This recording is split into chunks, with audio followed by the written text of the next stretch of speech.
A reading from Genesis. Jacob left Beersheba and went to Haran. He came to a certain place and stayed there for the night because the sun had set.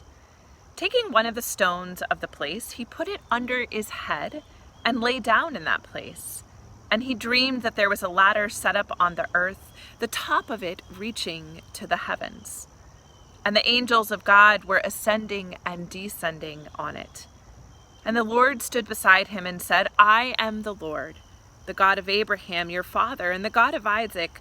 The land on which you lie, I will give to you and to your offspring.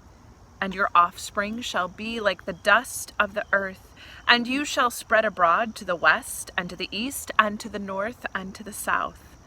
And all the families of the earth shall be blessed in you and in your offspring. Know that I am with you and will keep you wherever you go, and will bring you back to this land. For I will not leave you until I have done what I have promised to you. Then Jacob woke from his sleep and said, Surely the Lord is in this place, and I did not know it. And he was afraid and said, How awesome is this place! This is none other than the house of God, and this is the gate of heaven. Good morning, children. I want to share with you a reminder from the story from Genesis this morning. Surely the Lord is in this place, and I did not know it. How awesome is this place? I have a question for you. How many of you have ever slept outside? In a tent, perhaps in your backyard? I was wondering what it might be like to sleep on this rock ledge here in our churchyard. Do you think that would be very comfortable? How much sleep do you think I would get? I've slept outside many times before, but I've never used a rock as my pillow, like Jacob does in our story from Genesis today. And the question that I am curious about this morning is, what makes a space holy?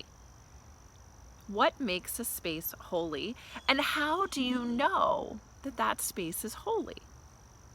Over time, humans, when they think a space is holy, they build churches, they build sanctuaries and mosques and temples, and they put up lots of crosses, maybe some stained glass windows and pictures of Jesus, right? That's one of the ways in which we know spaces are holy. But we also know that God doesn't just go to those sanctuaries. He just doesn't go to the places that humans recognize as holy. And one of the ways we know that is because of our story from Jacob today. I love this story because Jacob is so surprised, right? He's so surprised that God meets him where he is. But the other really important thing about this story is that Jacob is in between places. He has left the place where he was, and he has not yet arrived at the place where he was going. He is kind of in the middle of nowhere. I don't want to say he's lost, but he's not in a place that even has a name. Sounds like there was no motel for him to stay at, no inn for him to stay, where he could stay. He sleeps on a rock, right?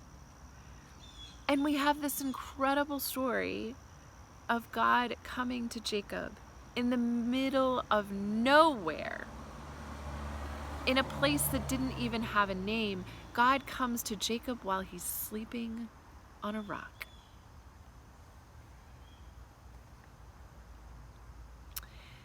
So the important story I'd like for us to remember this morning is that God is with us, right?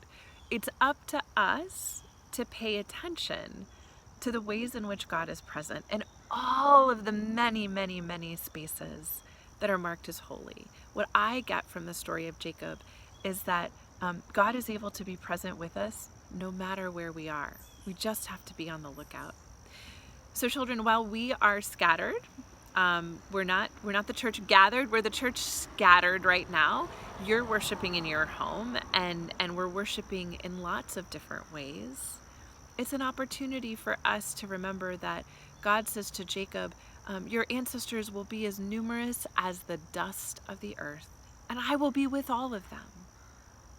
God is with all of us, whether we're worshiping outside or at home, on a computer, or anywhere in between. God is always able to meet us there. Amen.